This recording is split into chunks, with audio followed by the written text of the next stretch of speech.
So, and those of you who aren't really up to speed on the calendar, the new calendar, everything reset on the 16th of 0 or 1, like the first year. So it's like I celebrate New Year's on the 16th. It's kind of like a 4-day New Year thing. So it's like it goes from the 16th to the 20th because that's kind of like the day that I spent solving the puzzle and winning the master puzzle solving prize, I guess. God of the Universe contest. Ooh.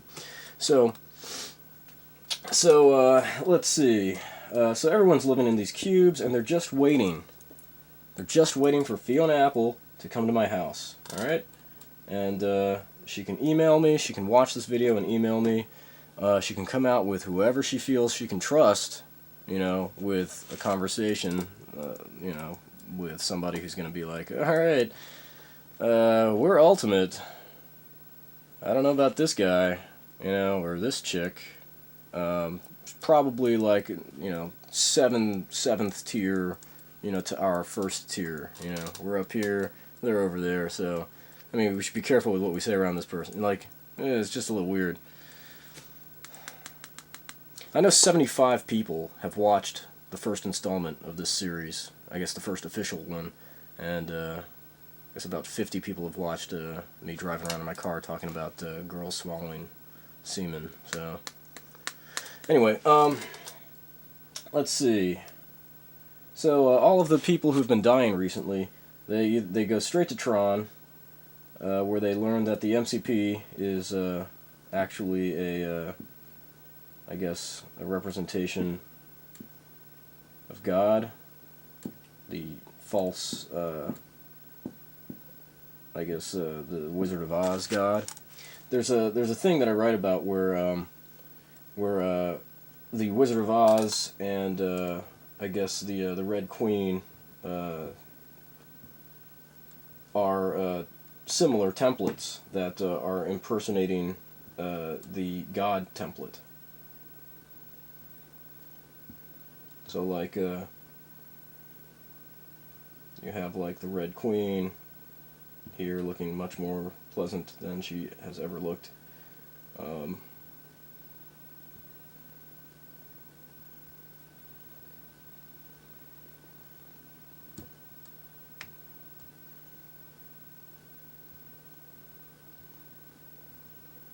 Okay, I have no idea why I drew her looking like Jughead from the Archie comics, but anyway, bit of controversy. I talked to my brother about all this, and while I was going on about the Wizard of Oz, he mentioned Alice's Adventures in Alice's Adventures in Wonderland. Now, like, I'm like, interesting, yes, and he's like, well, by like utilizing your ideology as a filter, I guess you could say that Alice in Wonderland is like the dream world, and I guess the godhead, the god figure that people would that people utilized in order to control people was the Red Queen, and I'm like, yes, exactly. So there's a bit of controversy because my brother brought that to my attention over whether it's an idea that originated, from my mind. Now, I say no. No, it isn't, because I didn't really apply it to Alice in Wonderland, or I may have thought about Alice in Wonderland. Obviously, I have, White Rabbit and The Matrix, and follow the White Rabbit, and whoa, ho, ho. But I hadn't actually made the connection of the Red Queen being, Oz or the MCP, and so my brother, Chris Bowers, gets that credit. Now, the weird thing is that he would not have made that connection if he had not been utilizing my ideology as a template. So it's like, that's something that I most likely would have discovered on my own had he not brought that to my attention. Like, yeah, I guess the Red Queen, like, he's like, would the Red Queen be something like Oz or the MCP? Is like, it looks like that would be that would work. And I'm like, yes, it does. So it's not quite his idea. He was just asking me if that works, and so I respond in the affirmative. Yes, it does. And so it's kind of like this weird shared discovery or shared idea where it's like I already had my ideology and my filter worked out so that any project I see I can be like, okay, this person is saying that this is God and or the fake God that the main character thwarts and blah blah blah blah blah. And so it's like Tron and the Wizard of Oz and Alice's Adventures in Wonderland all kind of fit into that same template.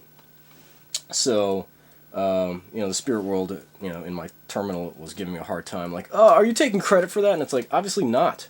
Like, anything that that is beyond the standardized credit system, like if I write a screenplay and then somebody ad-libs, I'm not going to give them a screenplay credit for that.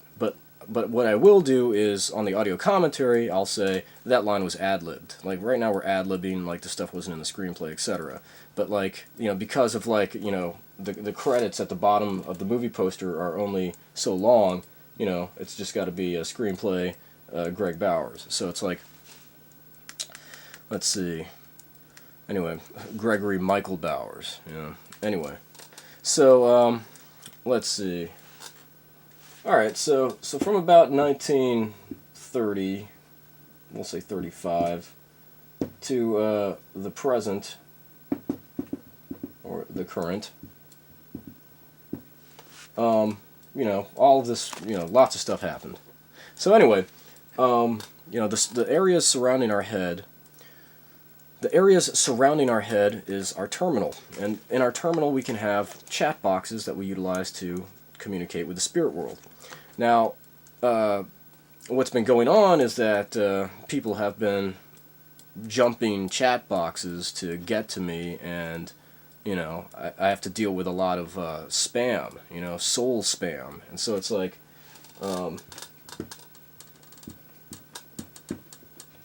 these are things that keep trying to behave in a way that they behaved before I had made my big splash onto the scene. But unfortunately for them, I made my big splash onto the scene. They keep trying to act as if things that have happened haven't happened. And you and I both know that if something has happened, it happened. So, right now I'm existing in or we're all existing in what I call the post-puzzle solve existence, or the actuality of what is so. And so,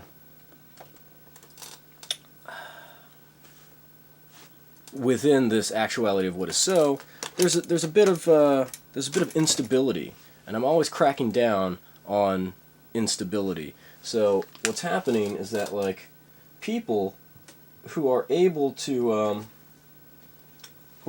present themselves as things that tap into other people's emotional histories are getting away with posing as Jesus or Joan of Arc.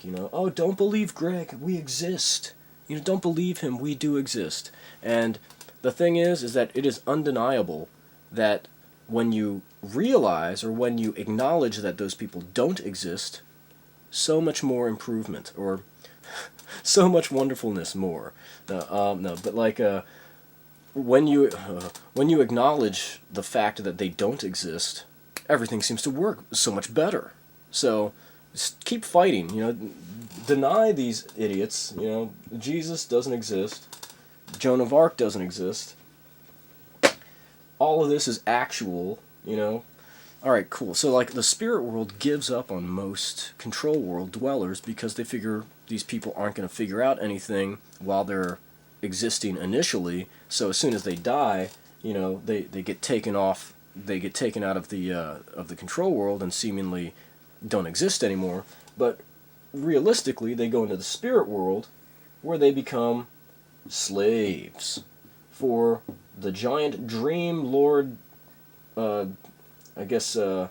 leader of the Jews. Alright, so while Jews are alive, they're pretty much left alone to, celebrate their holidays and observe their traditional, holiday doings, traditions. Anyway, So like, but when they die, they go into the dream world and just become energon cubes.